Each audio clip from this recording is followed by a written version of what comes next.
Good morning, folks. We've got solar activity for the first time in a while, so we'll start there. First, we not only noticed the southern coronal hole turning across, but towards the end of the sequence, the northern opening is visible at the left side.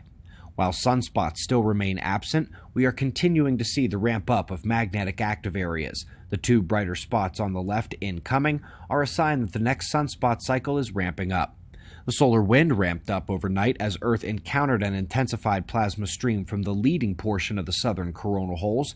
It is minor thus far, and so the KP index reflects the minor nature of the stream. But up top on the north, the actual solar activity. Plasma filament whips up into the corona with half of it settling and descending while the tip ripped away into space. As the filament motion would suggest, it's not coming at Earth but whipped out sideways, and you can really see how these electromagnetic explosions take on helical, vortex shapes as they spin out into space. Let's go to Lebanon, where the capital city of Beirut is underwater after a tremendous week of inundation and tremendously few pathways out for the water. Up next, it's a graphic from the Weather Channel, weather.com, putting the alleged 1 degree of global warming in its place. 30 and even 40 degrees below average is possible this week as the jet stream dip in the central states is going to balloon over the next 48 hours, driving incredible amounts of Arctic air southward through Canada and into the U.S. Today's news is heavily Earth-focused, and we'll start that out with the 2020 Earth-observing fleet. They do update these just before each new year for both the Earth and heliophysics-observing satellites. One of those satellites is a polar orbiter taking stock of not just the ice, but the underside and deep underneath. Ground-penetrating remote sensing revealing the structure down to the mantle, and if I may, the underside mountains of rock jutting down into the liquid, quite obviously being vastly more impressive than those upon the surface. It is also a good moment to remember that half of Antarctica is still gaining ice. The half that is losing it slightly faster the last few years has 5 active volcanoes going off submarine style beneath the ice, melting it from below. Now get ready for an eye-gasm. Folks, if you thought the new GOES satellites had a lot of camera wavelengths to choose from, just look at the chemistry it's revealing in the atmosphere. As the panels fly by, you'll see a little white list of compound names populate from the left side. They've got ozone, hydrocarbons, halogens, isoprene oxidation products, nitrous and hydrous compounds. I have sped this video up 8 times. At the link below, slowed down, you will be astounded at some of the different details the variety of views are showing.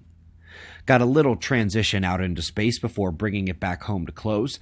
It's XMM Newton's 20-year anniversary. Its ultraviolet and X-ray detectors have been a critical complement to Chandra and Hubble, and has pushed into new ground with some of its own discoveries about galaxies, active galactic nuclei, quasars, etc.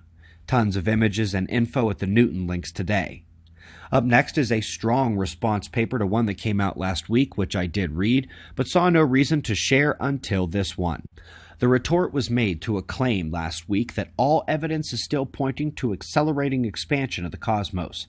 If you want to see how their data fudging and assumptions overruled reality and logic and exactly why the universe is likely not expanding at acceleration, link is below. And the same goes for our top story. Plants under stress, lack of water, too much heat. Can they cry for help? Well, we know there are chemical changes from the color to the smell to the saps and other chemicals meant to attract birds to eat bugs munching on them. But today we get a new one, an ultrasonic scream. This is not a joke. When stressed, there's literally an ultrasonic scream from the plants that is detectable in clusters and greenhouses, and it scales with the severity of the stress. Folks, plants are talking to us, to the animals, to the sky, and to the earth. Please resist the temptation to toss this one in the bin with fairy tales and magic forests. This one is as legit as human brainwaves affecting molecules outside of our body system, which we know is real. This is too, and the implications therefrom are vast. We greatly appreciate your support. While I am banned on Twitter 5 more days, please feel free to post the earthquake alert maps from our app. We've got wind map forecasts and shots of our star to close, and we'll do this all again tomorrow, right here. But right now, it's 4:20 a.m. in the new Valley of the Sun.